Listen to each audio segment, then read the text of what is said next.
Magandang umaga, kapatid at kaibigan ko, sa pangalan ni Panginoong Jesucristo.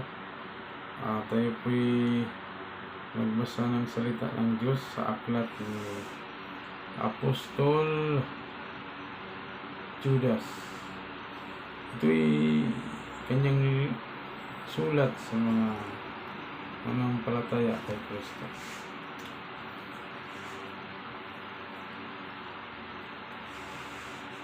Mula kay Judas, lingkod ni Jesucristo at kapatid ni Santiago, para sa mga tinawag ng Diyos,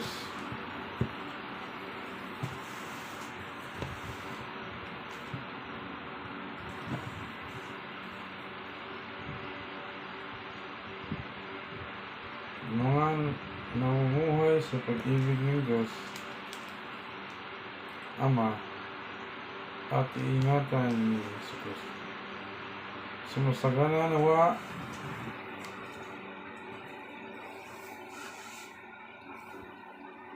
sa inyo ang habag, kapayapaan at pag-ibig.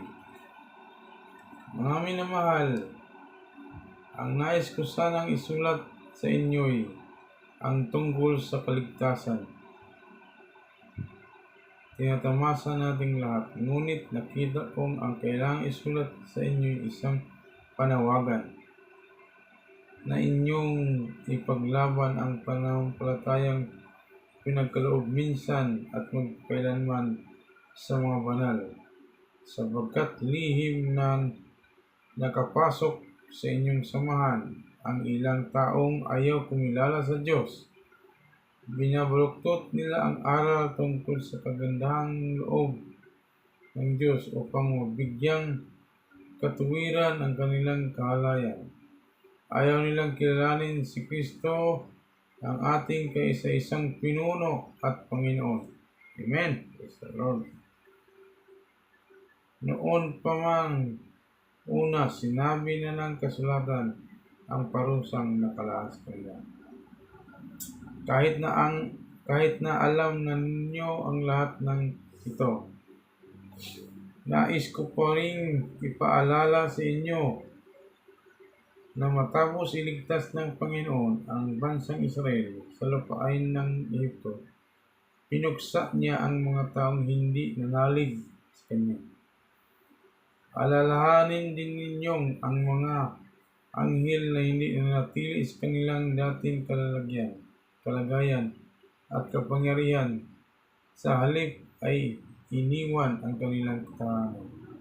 Kaya't sila'y ginapos ng Diyos na hindi mapapatid na tanikala at ibinilanggo sa malalim na kaliliman, hanggang sa sila'y hatulan sa dakilang araw ng paghukom.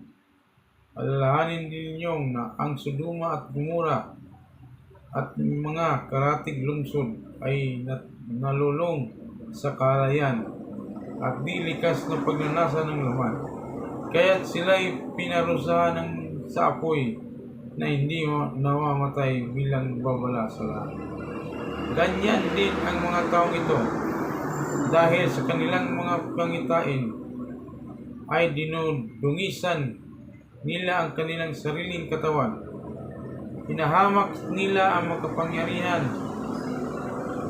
at nilalait ang mariringal anghel.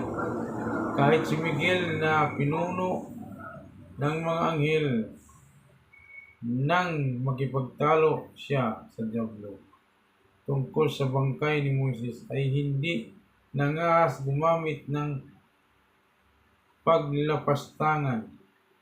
Ang tanging sinabi niya ay, parusahan ka nawa ng Panginoon. Ngunit nilapastangan ng mga taong ito ang anumang hindi nila naunawaan. Sila ay tulad ng mga hayop na ang sinunod lamang ay hindi kanilang damdamin, na siya namang magpapahamak sa kanila.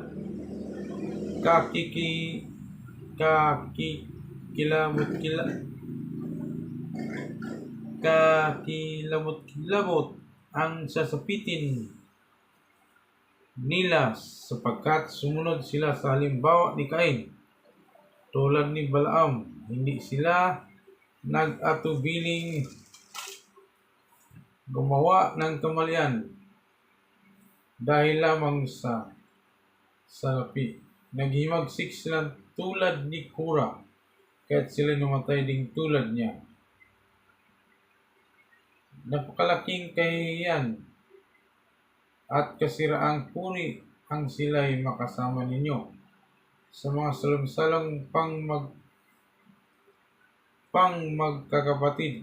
Wala silang hiniintindi kundi ang kanilang sarili. Para silang mga ulap na tinatangay ng hangin, ngunit hindi nagdadala ng ulan. Mga punong kahoy na binunot na pati ugat at talagang patay na dahil hindi namunga kahit sa kapanahunan. Sila'y mga alon sa dagat na ang bula ay kanilang mga gawang kahihiyan. Mga ligaw na bituin na nakalaan sa kaliliman pagpakailanman. Tungkol din sa kanila ang pahayag ni Enoch na kabilang sa ikapitong saninlahi mula kay Adan. Sinabi niya, "Tingnan ninyo, dumating ang Panginoon, kasama ang kanyang libo-libong mga banal na anghel, upang hatulan ang lahat. Paparusahan niya ang lahat ng ayaw kumilala sa Diyos dahil sa kanilang kasamaan at paglapastangan sa Diyos. Ang mga taong ito'y walang kasiyahan, mapamintas, sumusunod sa kanilang mga pagnanasa, mayayabang at sanay mambula para makuha ang gusto nila. Mga minamahal, alalahanin ninyo ang sinabi ng mga apostol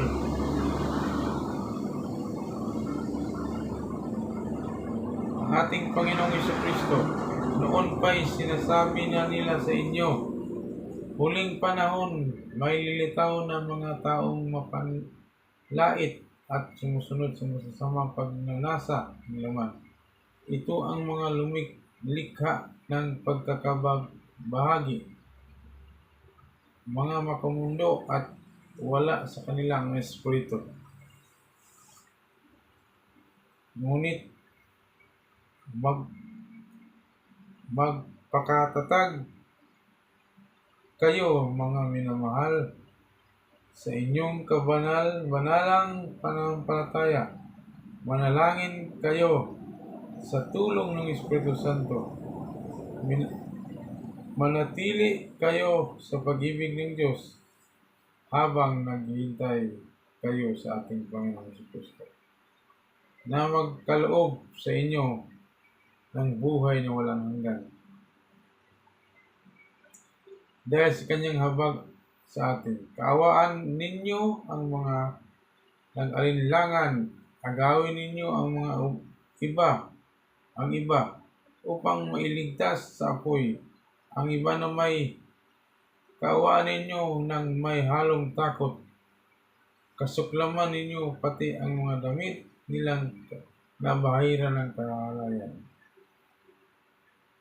Sa kanya na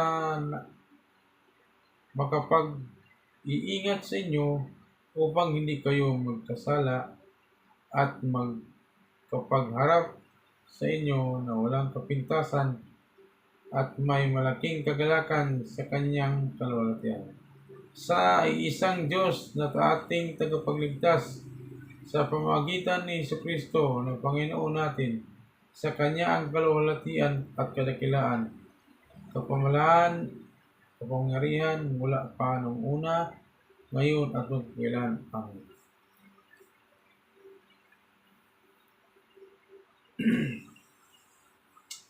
Purihin ka, Ama, sa oras na ito, Panginoon. Salamat sa iyong salita at sa iyong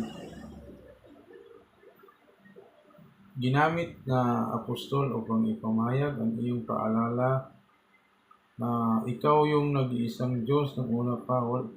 Walang ikaw ang kaisa-isang pinuno at Panginoon naming sobrang sampalataya sa inyo. Nawa po'y pahabagan mo po sila ng iyong kaawa na pag-ibig, Panginoon, ang Ama.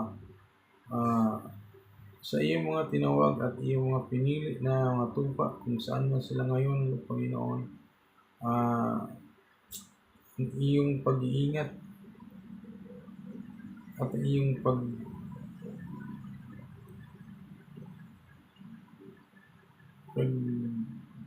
sa kanila ay magiging daan papunta sa iyo, Panginoon, upang layo namin na upang palad namin ang iyong mga tupa na hindi kumilala sa iyo na upang ipakilala namin na ikaw ang Ama na siyang tagapagligtas. Purihin ka sa iyong pangalan. Hallelujah. Kasama ng iyong Espiritu at nagiging otoridad sa amin ng inyong bilang iyong mga anak. Hallelujah. Hallelujah. Hallelujah, Jesus. Praise your name, O God. Hallelujah. By your Spirit, O God. Hallelujah. Hallelujah. Matak kayo ni Jesus. Oli yung mga kasadi. Oli yung mga kasadi. Oli ikaw ano. Tiko yung nasa tino mo. Praise ito yung oli ko. Yung ano yung kayo sa ito. Uy sa ito. Oli kayo muli na sa sikali mo. Dios grace ito yung dito. Praise the Lord Jesus. Hallelujah. Ako kay sedo tigo yo. Yo kalino mo tuloy. Praise ko kay kay muli din ato. Ay yo ko ito siya ko yo le kawit. Amen. Amen. Lord Jesus. Glory to God. Praise the Lord. Praise Jesus. Praise your name, O God, and Jesus. Holy, holy, holy, O Abba Father, we call it talking voice of your name, all your glory to it. Holy.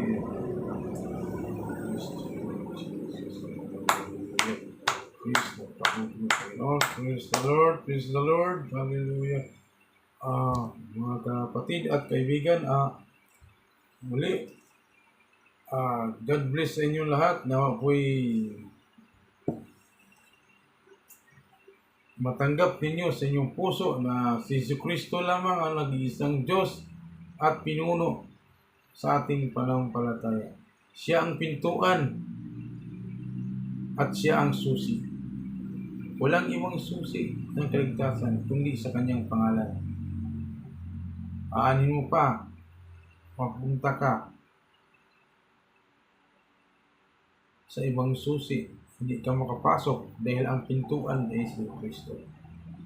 Kumbaga, sa bahay, kung maling pinto at maling susi ang ginamit mo, hindi ito mabuksan. Amen po pa? Oo. Sana po maunawaan ninyo po. Nawa ang habag ng Panginoon at pag-ibig ay masaya sa inyo. God bless everyone.